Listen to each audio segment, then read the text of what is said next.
What's up, guys? Lifestyle investing, where we invest based off our lifestyle to build that future lifestyle. Mike, myself, Vladi's in his house. That's right. We've been talking about a lot of real estate investing. Yeah, right? Stuff. So I have more of like a lifestyle kind of question. Mm-hmm. All right, this could be very specific or it cannot be.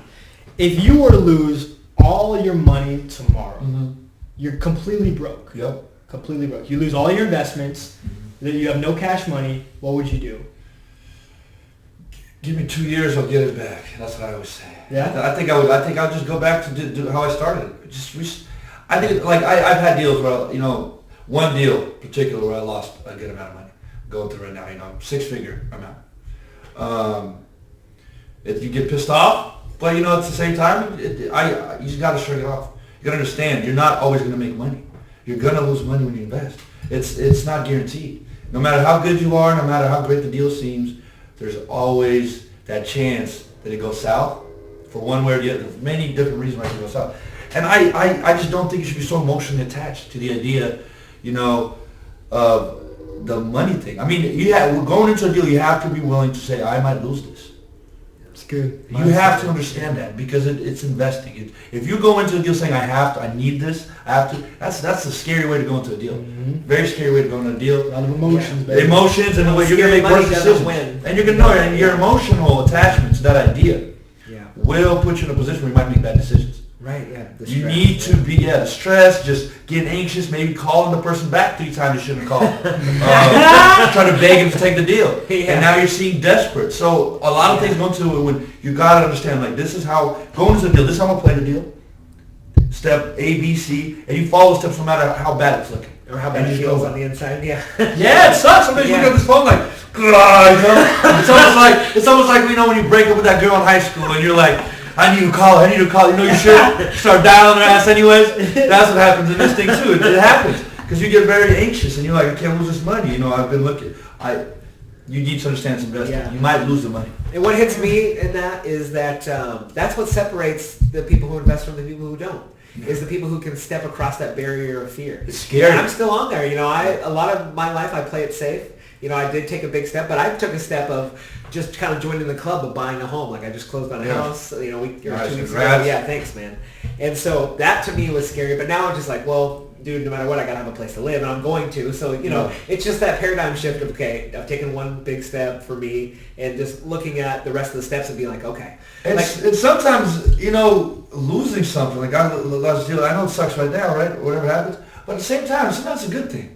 Because that kind of gives perspective, and maybe you'll think twice about another deal or whatever. Yeah, so when you get on that, it's almost like that heat check in basketball, You hit 20 straight, then you might pull one up from half court and like, why did I shoot that? It just happens. You kind of get too aggressive. Yeah. And it's sometimes okay to lose a little bit just to get you back into the motion. Okay, maybe I got to, reanalyze some of these things and how I'm doing certain things. It's okay to lose, but you can never go into a deal thinking, there's no way I'm going to lose. Because it's part of the game. Yeah, it's part of the game. And it's the reason why so many people don't play. So it actually gives you an advantage if you're willing to go into it. Yeah. It gives you an advantage of knowing Well, that's the same thing. There's a reason why, maybe a bunch of guys in the city can invest $100,000. A little bit less, can invest $1 million. And there's only a couple guys that can really take $10 million throw in the bank. Those couple guys are the biggest balls on the block, and they're only competing with each other, and they're making the most money. So there's a threshold everywhere you go, whether you're going to put $1,000 into the Dow or you're going to put $50,000 into the Dow, everything you have. Which one is it? And, you just got to find your sweet spot, be comfortable, you got to understand that you might lose it. So someone that's never invested before that has no money, what do they do specifically? Yeah, how did you get started? Man, my first deal was a condominium that I got at the auction.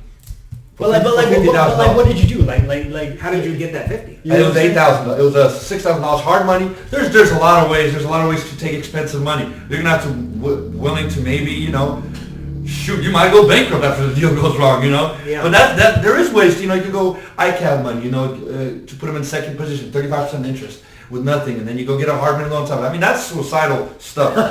It's very suicidal stuff. Your first investment in that condo was a hard money loan. What was your total investment in it? Out of your pocket? $6,700. Okay, $6,700. But I made $51,000. So did you go to the auction every single third? Yeah, I used to. I used to go. No, I go. So Wednesday would be really they come out on Monday. Wednesday would be really the list that comes out to say where the minimum bids are and what's really going to be. Where you can see if there's any liens. So by Wednesday you want to go. Friday's the auction. Yep. And you'd have to know what you want by the end of Wednesday. So Thursday you can set up your hard money loans and all that crap, and you kind of go after. I came in, remodeled it. It worked out. Worked out like a charm. Like I said, majority. A lot of times it's riding that wave, and I got in at the right time. But you couldn't even pay your guys that did the work until it closed, right? Yeah, but I had buddies. Yeah, right. Exactly. I have buddies. Yeah. You got to. That's another thing about networking. Call people. Hey man, listen man, and then you got to know how to. You might say, hey man, how about you do this work for me? I'll give you 20% of the profit. Sometimes you got to get creative with the way you pay people. Yeah. You throw people into partnerships. Make some calls. People are afraid to ask sometimes because you might call someone and say, hey, I need $5,000. Here, I'll give you this amount of return. But then you might lose the money and they'll be chasing with pitchforks down the street, and you got to remember that might happen. Yes, sir. You're like a Russian AK on your boat. You're going to hide under your bed sitting there.